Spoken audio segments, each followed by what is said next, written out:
Hey, Shoshana, welcome to the Get Hired Fair, January 2024. I want to welcome you and CMiC to this great opportunity for you to connect with our wonderful students here at the University of Toronto.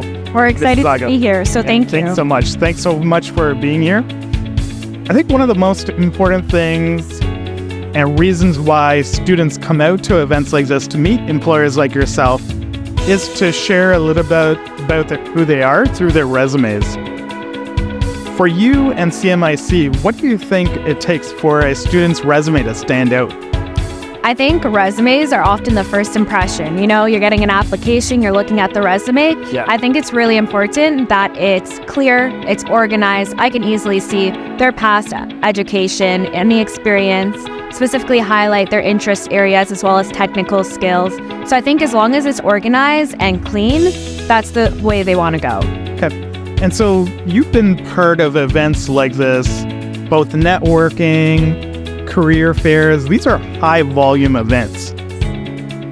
Do you have a couple of tips that you might want to provide to our students about how they can make themselves known to you, maybe help them build their personal brand when they're at events like this?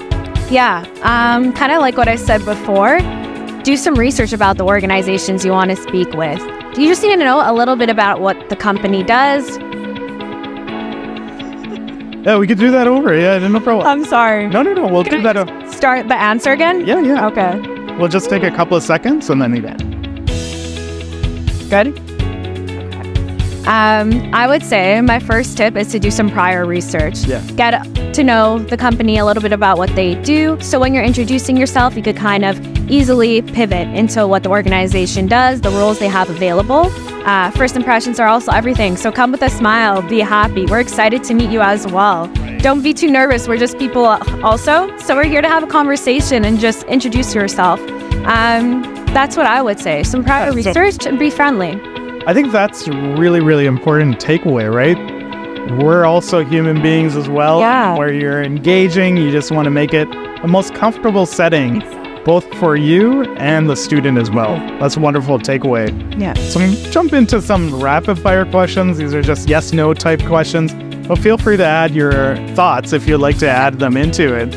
Let's kick it off with cover letter or no cover letter. For a technical role, no cover letter. Otherwise, you can do a cover letter. Okay. What do you think is more important, a standout resume or a stellar LinkedIn profile? Standout resume. Standout resume is the entryway to your organization. That's what we're seeing in your application. A great LinkedIn is very important as well, but first impression. It starts with the resume. Yeah. So does an organization like CMiC use social media platforms like LinkedIn to recruit students? Yeah, we definitely do. We're active on social media platforms, LinkedIn especially. So we definitely use LinkedIn in our recruitment. Okay. You probably have reviewed hundreds of resumes at this point in time. How long does it take for you to review a resume? Between initial glance, 8 seconds. 8 seconds? Yeah, initial glance. Yeah. And that's been a common theme with a number of our employers here. Yeah. So you want to have that nice standout resume that catches your eye. And then afterwards, when you go back to the pile that is the yes, you probably take a little bit of time at that point, right? Exactly. You want us to take a double take. Be like, this has some potential. Let's look into this further. There you go. All right. So let's talk about thank you notes. So post the interview, how important is it for yourself or maybe a partner you work with at CMiC to have a follow-up thank you note from a student?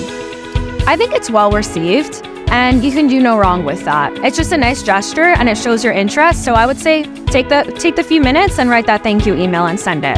Okay.